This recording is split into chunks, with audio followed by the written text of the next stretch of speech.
ప్రస్తుతం సినీ రంగం చాలా మారిపోయింది. ఇప్పుడు హీరోయిన్స్ ప్రేమ, పెళ్లి, బంధాలకు చాలా దూరంగా ఉంటున్నారు. లేట్ వయసులో పెళ్లి చేసుకున్నట్టు సినిమాల్లోనూ కొనసాగుతున్నారు. కరీనా కపూర్, ఆలియా భట్, దీపికా పదుకునే వంటి స్టార్ హీరోయిన్స్ పెళ్లి, పిల్లల తర్వాతే బాక్స్ ఆఫీస్ ని ఏలేస్తున్నారు. కానీ ఒకప్పుడు పరిస్థితి భిన్నంగా ఉండేది. హీరోయిన్స్ పెళ్లి తర్వాత తమ కెరియర్ ను నిలబెట్టుకోవడం అంటే చాలా కష్టంగా ఉండేది. ఇప్పుడు మనం మాట్లాడుకోబోయే నటి సైతం ఎన్నో కష్టాలను ఎదుర్కొని సినీ రంగాన్ని ఏలేసింది. ఆమె కేవలం 15 సంవత్సరాల వయసులో తన కెరియర్ ను ప్రారంభించింది. ఇక అదే ఏడాది పెళ్లి చేసుకుంది.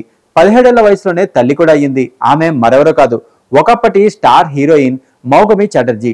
1952లో ఇందిరా చటర్జీగా జన్మించిన ఆమె 1967లో బెంగాలీ సినిమా బాలికా బదులో బాలనటిగా రంగప్రవేశం చేసింది. ఆ తర్వాత ఓవర్ నైట్ స్టార్ అయింది.